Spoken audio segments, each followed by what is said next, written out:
Seema's best किचनमध्ये आज मी बनवते दिवाळी स्पेशल शंकरपाळी। ती पण मी आज शंकरपाळी मैद्याची न बनवता गव्हाच्या पिठापासून खुशखुशीत शंकरपाळी बनवते। चला मग रेसिपीला सुरुवात करूया। तर इथे मी गव्हाचं पीठ घेतलेलं आहे 1 कप।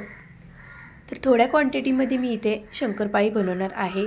तर थोडासा रवा घेतलेला आहे 4-5 चमचे।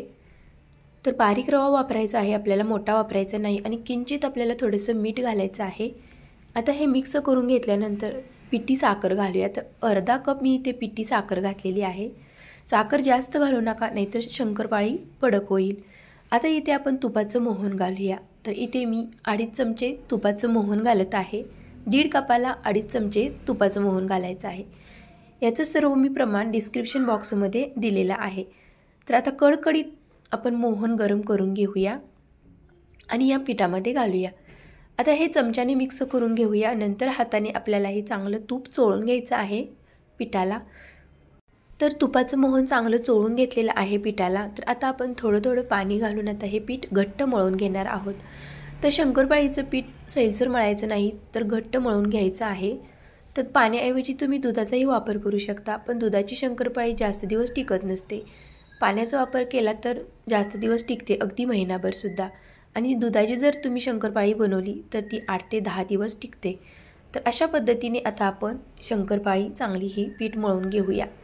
तर थोडंसं तुपाचा किंवा तेलाचा हात लावून एकसारखं पीठ करून घेऊया।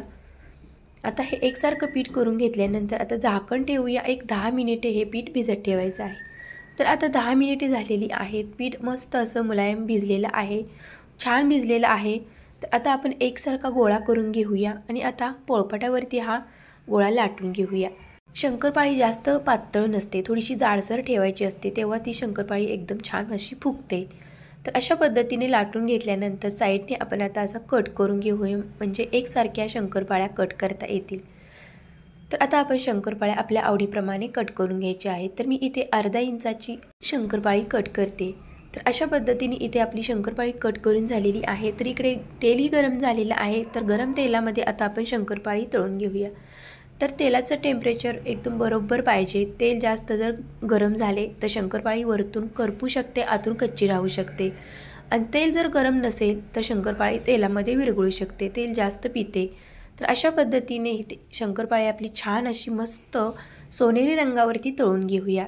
तर शंकरपाळ्या सर्व इथे मी आता तळून घेतलेल्या आहेत। गोल्डन कलर आलेला आहे मस्त असा बिस्किटासारखा, आणि खाण्यासाठी पण खूप छान टेस्टी लागते आणि भरपूर दिवस टिकते। जशी आपण मैद्याची बनवतो तशीच ही पद्धत आहे, फक्त इथे मी गव्हाचं पीठ वापरलेलं आहे। तर अशा पद्धतीने दिवाळी स्पेशल मी ही गव्हाच्या पिठापासून शंकरपाळी दाखवलेली आहे।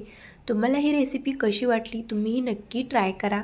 तर याआधीही मी भरपूर अशा शंकरपाळ्याच्या रेसिपी वेगवेगळ्या पद्धतीने बनवून दाखवलेल्या आहेत आणि त्याही तुमच्यासोबत शेअर केलेल्या आहेत, त्याही अपलोड केलेल्या आहेत। आणि त्याची सर्व लिंक मी खाली डिस्क्रिप्शन बॉक्समध्ये दिलेले आहे, तिथे तुम्ही जाऊन चेक करू शकता। तर एक शंकरपाळी तोडून दाखवते, अगदी खुसखुशीत ही शंकरपाळी झालेली आहे। तर अशा पद्धतीने ही रेसिपी तुम्ही नक्की ट्राय करा। तर रेसिपी कशी वाटली, आवडल्यास लाईक, शेअर, सबस्क्राईब नक्की करा। तर भेटूया अशाच नवनवीन रेसिपीमध्ये। तोपर्यंत मस्त खा आणि स्वस्त रहा। धन्यवाद।